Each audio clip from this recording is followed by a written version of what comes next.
네, 이스라엘이 지난주 레바논에 있는 그 헤즈볼라 최고 지도자를 이 폭격으로 암살하는 데 성공했다라는 그 뉴스 이미 다 알고 계시죠.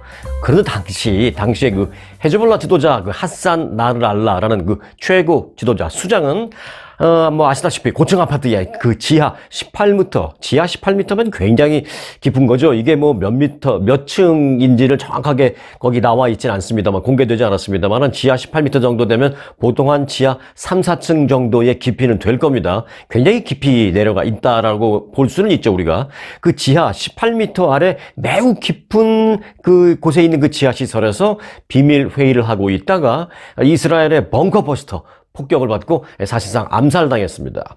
자, 여기서 우리는요, 이 두 가지를 눈여겨볼 필요가 있습니다. 하나는 어떻게 그렇게 정확하게 언제 어디서 누가 무슨 회의를 하는지 이스라엘은 그걸 어떻게 알고 있었나. 아무리 그 해외 정보 그 기관 모사드의 정보력이 뛰어나다 하더라도 야, 어떻게 그렇게까지 정확하게 알고 있었지라는 문제인데, 뭐 이건 뭐 단순하게 보면요, 결국은 현지 제보자가 있었기 때문에 가능했다 라고 이제 볼 수가 있습니다.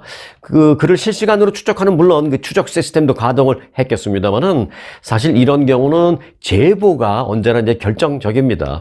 그런데 이제 두 번째로 생각해 봐야 할 게 있는데요. 그를 그 제거하는 데 사용된 그 폭탄, 벙커버스터. 바로 그것입니다.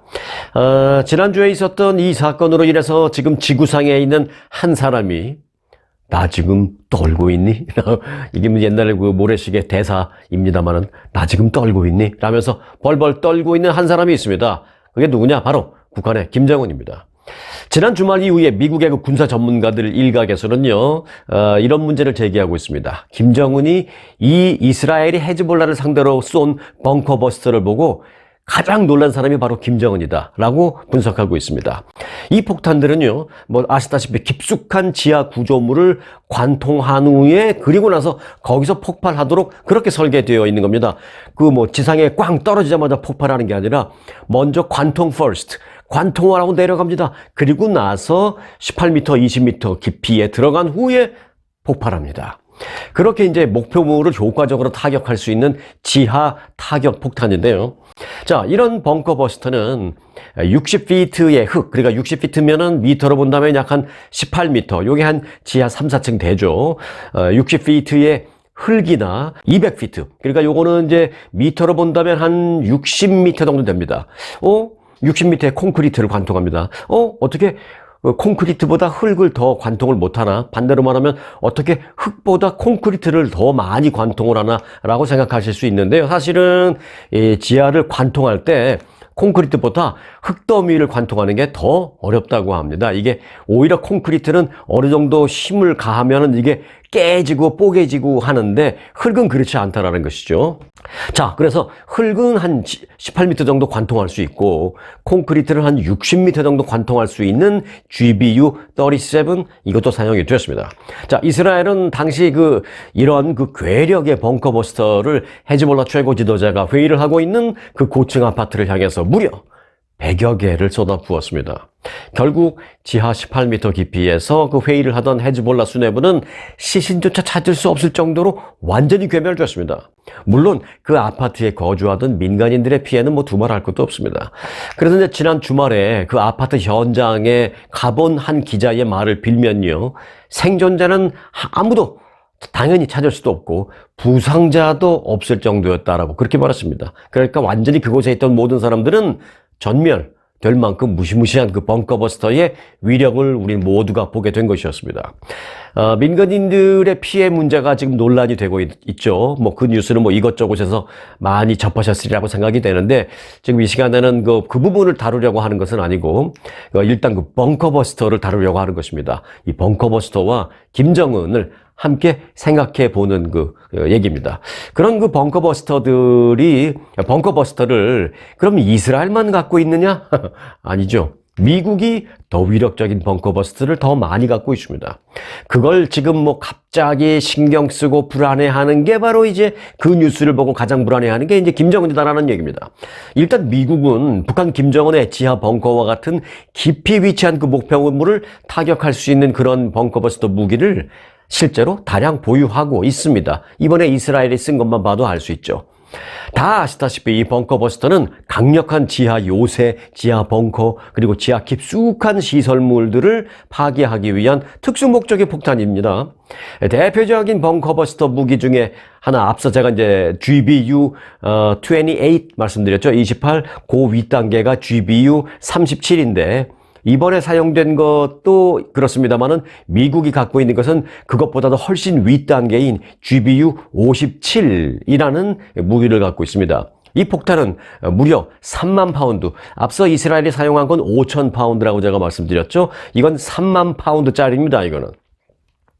킬로그램으로 하면 아마 한 13,600kg, 13,600kg 정도 될 겁니다, 이게.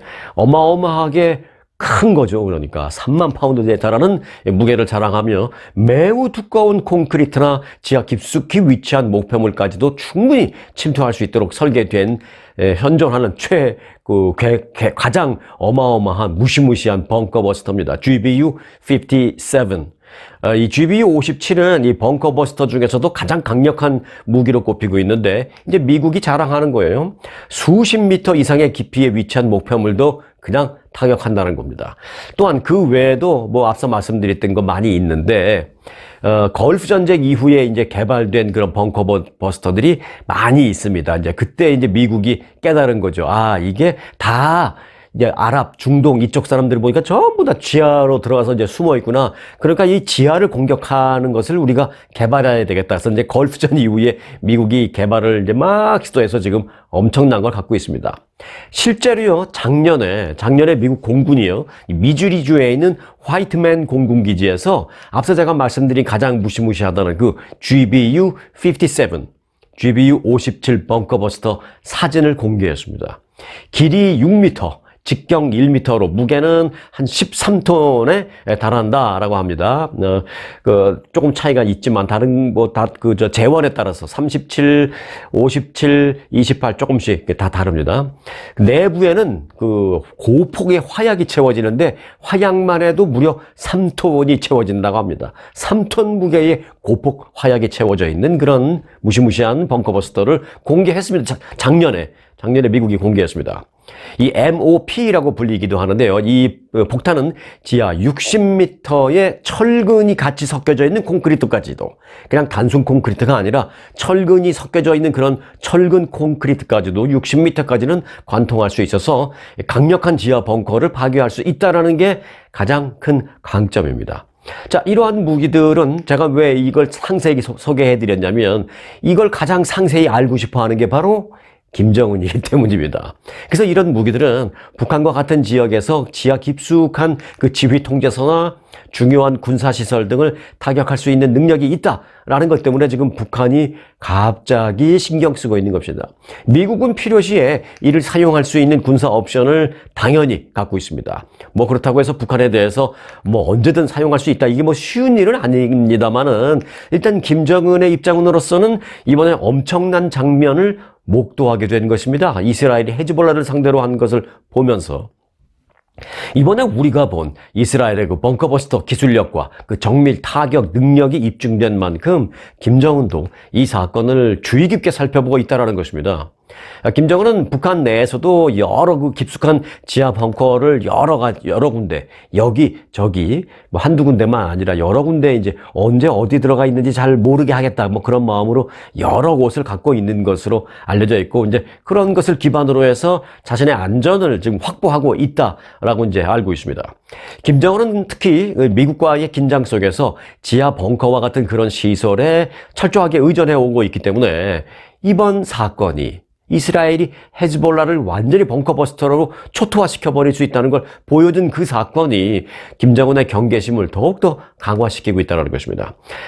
미국은 이미 말씀드렸다시피 GBU 57과 같은 그런 대형 벙커버스터 무기를 다량 보유하고 있고요. 북한의 지하시설 같은 그런 시설은 솔직히 손쉽게 깨버릴 수 있는 정도의 능력은 당연히 갖고 있다라는 것입니다.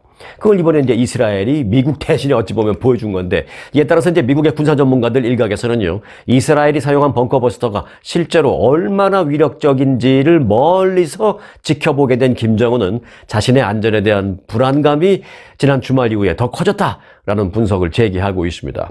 이스라엘의 벙커버스터 기술력과 그 정밀 타격 능력이 입증된 만큼 그보다 더 강력하고 더 정밀한 벙커버스터를 갖고 있는 미국에 대한 북한 김정은의 생각은 정말 다시 한번 놀라게 됐을 것이다 라는 그런 분석이 지금 제기되고 있습니다.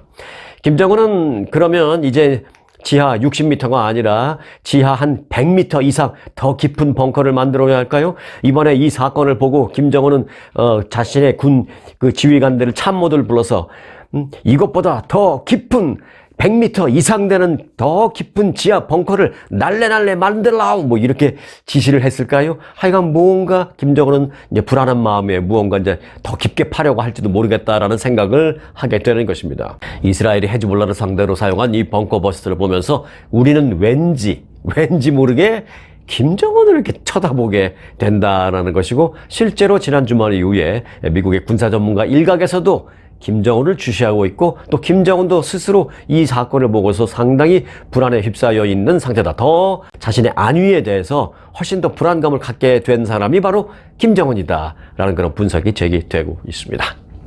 네, 가수 유승준, 미국에 살고 있는 한국 가수인, 뭐 이제 이 사람을 가수라고 불러야 하는지도 모르겠습니다만 어찌 보면 오래된 가수죠. 뭐 20년도 훨씬 지났습니다. 이 유승준, 스티브 유가 또 한국 들어갈 수 있는 비자를 신청했다가 또 거부당했습니다. 이번이 세 번째 거부입니다. 자, 병역 의무 기피라는 것을 그 이유 때문에 22년 동안 그 병역 의무 기피를 왜 한국에서 이제 그렇게 완전히 낙인이 찍혀버렸는데, 시민권, 그때는 영주권자를 갖고 영주권자 자격으로 한국에서 가수 활동하고 막 그랬었죠. 그리고 이제 미국에 잠시 오늘 그런 일이 있었는데, 미국 가기 전에 인터뷰하면서 나는 뭐 군대 안 가려고 일부러 시민권 따고 그런 거 안 할 겁니다. 막 그렇게 인터뷰했어요. 그런데 미국 와서 얼마 안 있다가 털커덕 시민권을 따버렸네요. 그러면서 이제 결국은 이제 한국 군대 안 갔죠. 이것으로 이제 한국에서 완전히 낙인이 찍혔잖아요. 자, 그래서 22년 동안 한국 입국이 지금 금지되어 있는 가수 유승준 씨가 지난해 11월에 대법원에서 승소했어요. 계속 비자를 거부할 이유가 사실은 없다라고 대법원에서는 땅땅땅, 유승준에 대해서 비자 발급을 거부할 이유가 없다고 땅땅땅 판결을 내렸습니다. 그런데 최일선 행정부서인 LA 총영사관에서 다른 이런저런 이유를 대면서 계속 발급을 거부하고 있는 겁니다. 그런데 또다시 최근에 비자 발급이 거부돼서 세 번째 입국 좌절을 겪었다는 소식입니다. 유승준은 지난 토요일 자신의 SNS에 게재한 자신의 대리인 류정선 변호사 명의의 입장문을 발표했습니다. 그 입장문에 따르면 LA 총영사관은 최근 법무부 등과 검토해서 유승준에 대한 입국 금지를 결정을 했다. 또다시 입국 금지를 결정했다라면서 유승준의 지난 2차 거부일이었던 2020년 7월 2일 이후 그 이후의 행위 등이 대한민국의 안전보장, 질서 유지, 공공복리, 또 외교관계 등 소위 말하는 대한민국의 국익을 해칠 우려가 있는 그러한 경우에 해당되지도 않는데, 그럼에도 불구하고 그런 것에 해당된다라는 말도 안 되는 이유를 걸어서 유승준에 대한 비자 발급을 거부했다라면서 LA 총영사관을 아주 비판을 했습니다. 그러니까 2차 거부가 지난 2020년 있었는데, 그 이후로 나는 아무런 대한민국 국익을 해치는 일을 한 것도 없는데 그렇다고 하면서 나를 그 이유로 비자를 안 주고 있다. 뭐 이 얘기죠. 1997년 4월에 데뷔한 유승준, 2002년에 공연을 목적으로 미국으로 와서 그때 이제 미국 시민권을 취득했죠. 그래서 한국 국적을 상실했고, 한국 법무부는 그래서 그의 입국을 제한했습니다. 왜? 그냥 뭐 미국 시민권을 채택했다고 그런 게 아니라 이제 그 병역 의무를 회피하려고 이제 그렇게 본 거죠.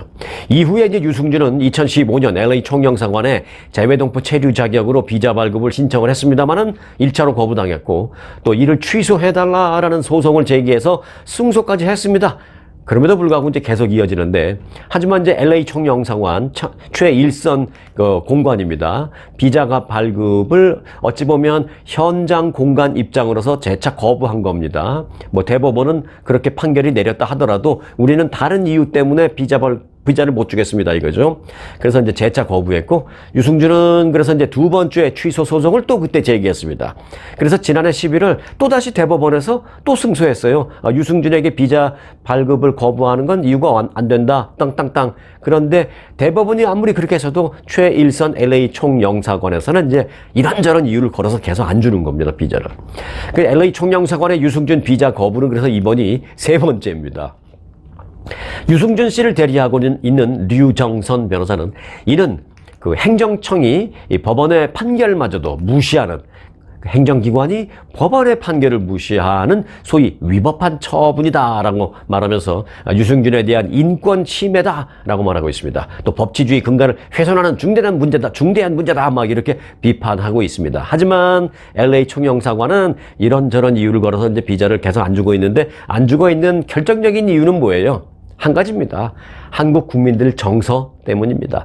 유승준에게 비자를 뭐 아무리 대법원이 그렇다 하더라도 LA 총영사관이 비자를 발급했을 경우에 LA 총영사관은 쏟아질 그 수많은 그 비판을 감당할 자신이 없는 거죠. 너무 겁나는 거죠. 어떤 비판이 올지. 그러니까 한국 국민들 정서 때문에 겁이 나서 지금 비자를 못 주고 있다, 이렇게밖에 볼 수는 없습니다. 뭐 법정으로는 주라고 근데 뭐 판결이 내려졌으니까 주면 되는데, 그럼에도 불구하고 한국에서는 이제 법보다 더 무서운 게 늘 거론되는 게 뭐예요? 국민 정서, 국민 여론, 이거잖아요. 이거 눈치 보는다고 이제 못 주고 있는데, 자, 유승준 씨 세 번째 비자가 거부됐다라는 말씀을 드립니다. 지금 저 LA 인근 오렌지 카운티에서 22년째 지금 한국 못 들어가고 살고 있습니다. 자, 미국에서 계란 가격이 치솟으면서 계란 품귀 현상이 일고 있다라는 말씀 지난주에 드린 바 있는데요. 이 계란이 들어간 그래서 이제 메뉴의 가격이 오르거나 심지어는 아예 그 메뉴가 없어지는 일까지 발생하고 있습니다. 이게 단순히 미국만의 문제가 아닌 겁니다, 지금. 자, 파이낸셜 타임스 보도에 따르면 세계 계란 평균 가격은 지난 2019년 대비, 그러니까 팬데믹 이전 대비 60%나 지금 오른 상태입니다. 지난달 기준으로 봤을 때 미국에서 유통되는 계란의 소비자 가격은 1년 전과 비교해서 28%, 그러니까 작년에 비교해서 28% 오른 상황입니다, 지금. 계란 가격이 이렇게 급등하면서 샌드위치 등 이 계란이 많이 들어가는 그런 메뉴를 파는 식당에서 그 메뉴 가격을 올리거나 아니면 그 메뉴를 없애버리는 그런 일도 있습니다. 심지어는요, 맥도날드 뭐 전 세계에 퍼져나가 있는 체인점이잖아요. 그 맥도날드의 여러 가지 메뉴에 사실은 가장 많이 들어가는 게 계란입니다. 무슨 뭐 샌드위치가 됐든 뭐 또 계란으로 만든 그런 그 음식 많잖아요. 특히 이제 아침에 가면 브렉퍼스트 메뉴 중에 계란은 꼭 들어가잖아요. 그런데 이 맥도날드도 계란 부족 현상, 그리고 계란 가격 급등 현상으로 인해서 아직 미국은 아닌데요, 호주에 있는 일부 매장에서는 계란이 들어가는 그 아침 메뉴, 브렉퍼스트 메뉴의 운영을 지금 일시적으로 잠정 중단한다라는 사인판이 딱 붙어 있습니다. 아, 이게 얼마나 심각한지를 알 수 있죠. 그런데 이제 계란값이 이렇게 오르는 그 주요 원인으로는요, 몇 가지가 있지만, 우선은 그 조류 인플루엔자가 확산되고 있기 때문에 닭을 좀 살처분하는 그런 일이 많습니다. 지금 뭐 수천만 마리의 닭을 살처분했대요.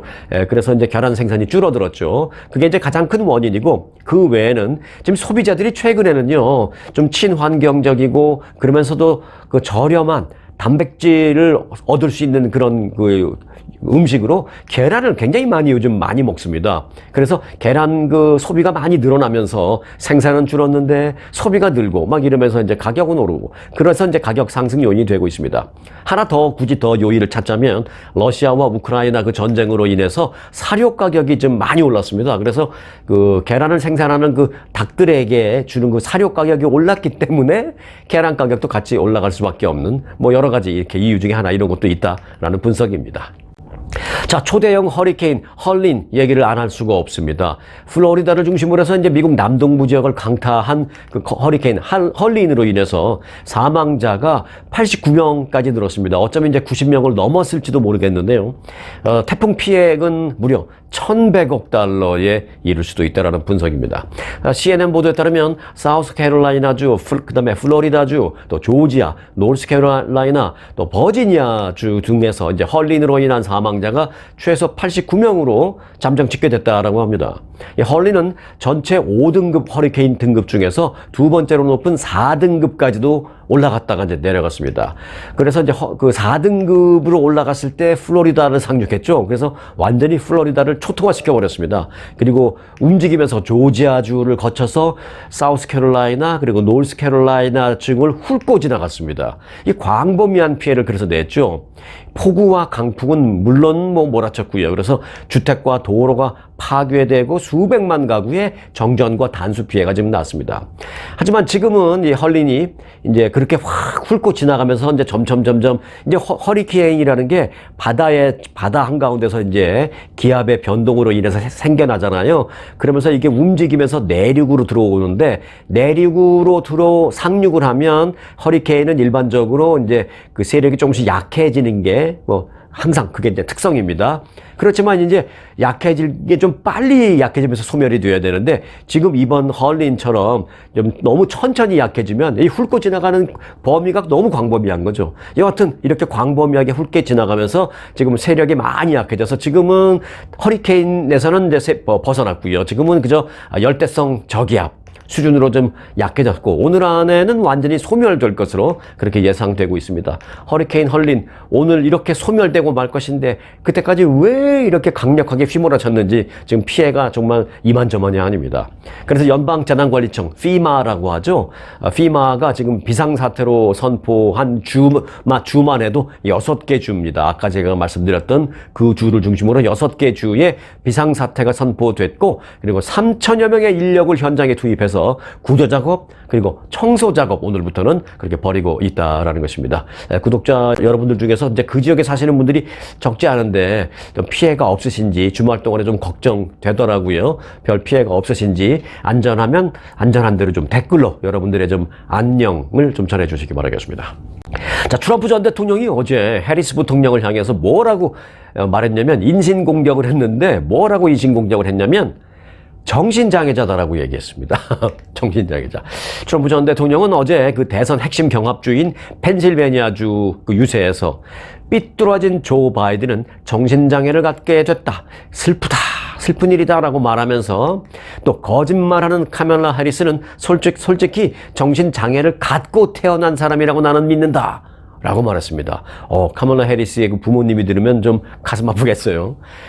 그러면서 뭐라 그랬냐면 또 카멜라 해리스에게 뭔가 문제가 있는 게 분명하다. 정신적으로. 그게 뭔지는 모르겠지만 분명히 뭔가 좀 빠져 있는 부분이 있다. 그리고 우리 모두가 뭐가 빠졌는지는 우리 모두가 다 알고 있다. 그는 태어날 때부터 정신장애, 그렇게 뭐가 하나 부족한 상태로 태어났다라고 이렇게 주장했습니다.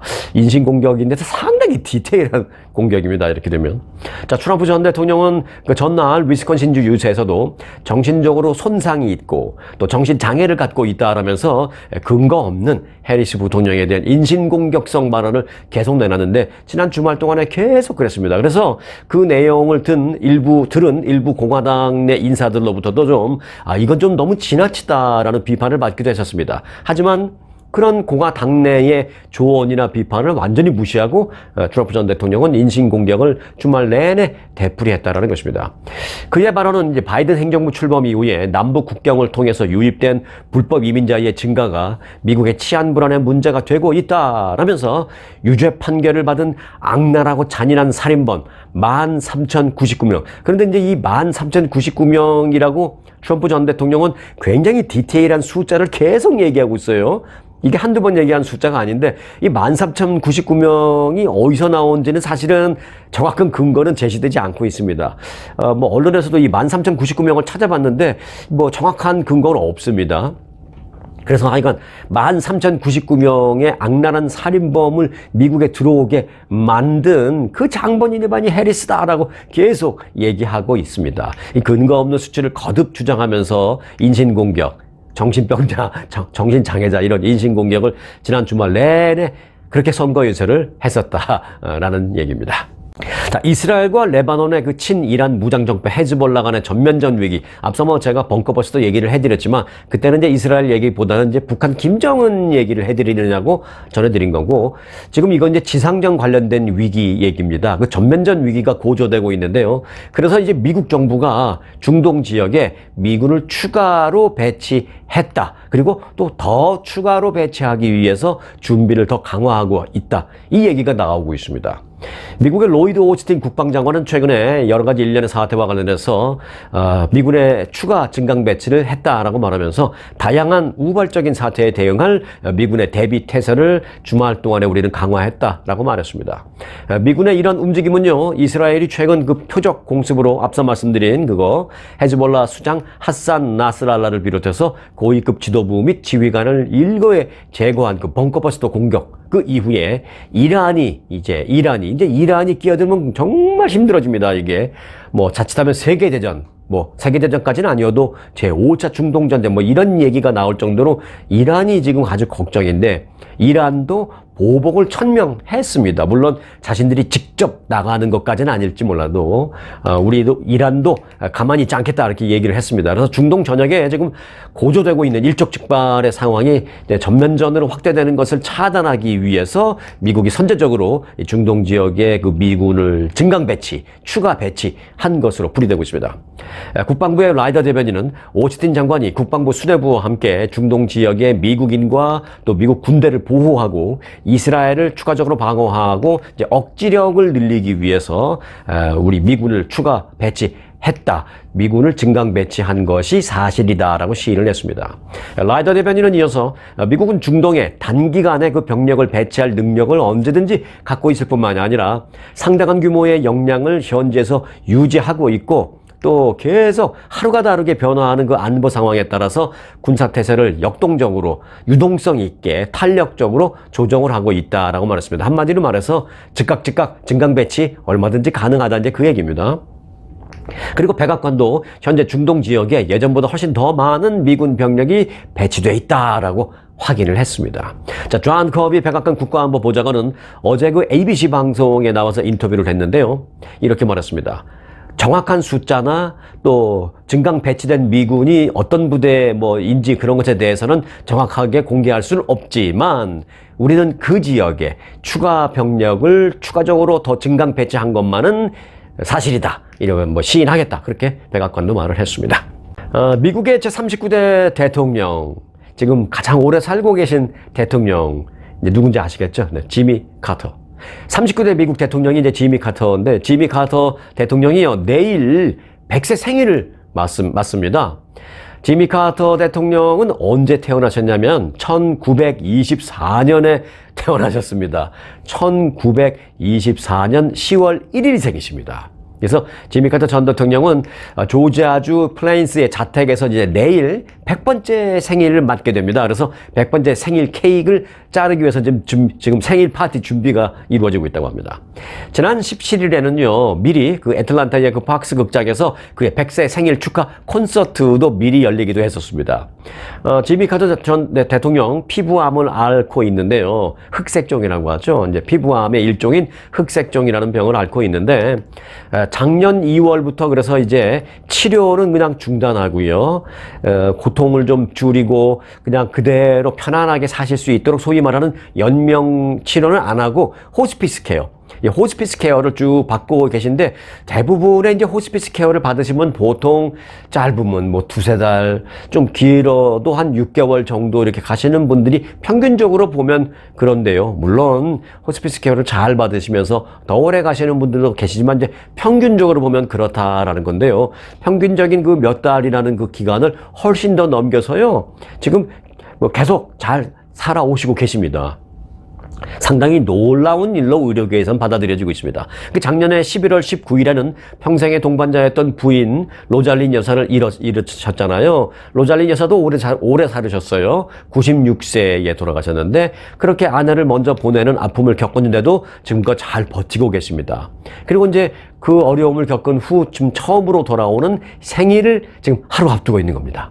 지미 카터 전 대통령은 초대 조지 워싱턴 대통령 이래 미국 최고 지도자 자리에 올랐던 사람 중에서 현재까지 가장 장수한 인물로 지금 기록되어 있는 상황입니다. 그리고 아직까지도 살고 있고요. 내일 100세 생일을 맞을 거고요. 자, 지미 카터 대통령은 1776년에 미국이 독립했잖아요. 그러니까 독립을 한 후에 이제 미국의 역사가 몇 년이에요? 248년이잖아요. 248년의 미국 역사 가운데 지금 100년을 살고 계시니까 미국 역사 가운데 한 40% 이상을 살고 계신 겁니다. 이렇게 따지니까 좀 와 닿으시죠? 미국 250년이 좀 안 되는 미국 역사 가운데 100년을 살았으니까 50%는 아니고 절반에 조금 못 미치는 40%의 미국 역사를 지미 카터 대통령과 함께 하고 계신 겁니다. 지금 현재 진행형입니다. 자, 지미 카터 대통령이 태어난 그 1924년에는요, 미국의 인구가 1억 1,400만 명이었습니다. 그랬던 미국 인구가 그가 대통령에 취임했던 1977년에는 2억 2천만 명으로 거의 지금 배로 늘어나는 걸 겪었고요. 그리고 아직도 살아계신 지금 현재는 3억 3천만 명으로 또 늘어났습니다. 그러니까 본인이 태어났을 때보다 본인이 대통령이 됐을 때는 2배, 그리고 지금 현재는 태어났을 때보다 3배 막 이렇게 늘어나는 것을 다 보고 계신 겁니다. 100년 동안. 또 카터 출생 당시에 미국인 남성의 기대 수명은 그때 58세밖에 되지 않았습니다. 그러나 현재는 미국인 남성의 평균 수명이 75세로 상당히 많이 늘어났죠. 그런데 걱정하지 마세요. 이건 이제 미국인 평균이고요. 우리 한인들만 따로 놓고 보면 75세 넘습니다. 그리고 한인 남성은 제가 봤을 때는 70 후반이고 80 초반 정도 되고요. 한인 여성분들은 80 중반 정도 되니까 걱정하지 마시고, 이건 어떻게 아느냐? 한국을 보면 알 수 있습니다. 한국은 좀 그 여성들의 경우에는 뭐 80 중반이 넘어갑니다. 자, 그런 뭐 여러 가지를 지금 지미 카터 대통령은 보고 계신 거죠. 또 지미 카터 외에 90세 이상 장수한 역대 미국 대통령은 몇 명 안 됩니다. 제2대 존 애덤스 대통령이 90세에 돌아가셨고요. 38대 제럴드 포드 대통령, 그리고 40대 로널드 레이건 대통령, 그리고 41대 조지 H.W. 부시, 그 아버지 부시 대통령, 이 세 분은 모두 93세에 돌아가셨습니다.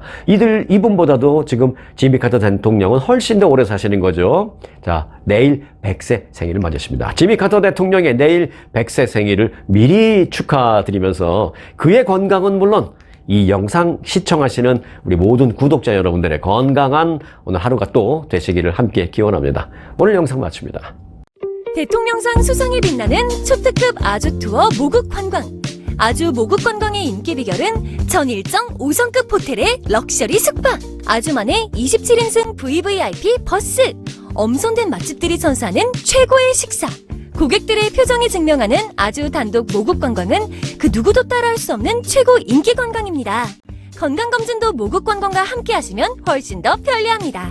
모국 관광도 역시 아주 좋은 아주 투어.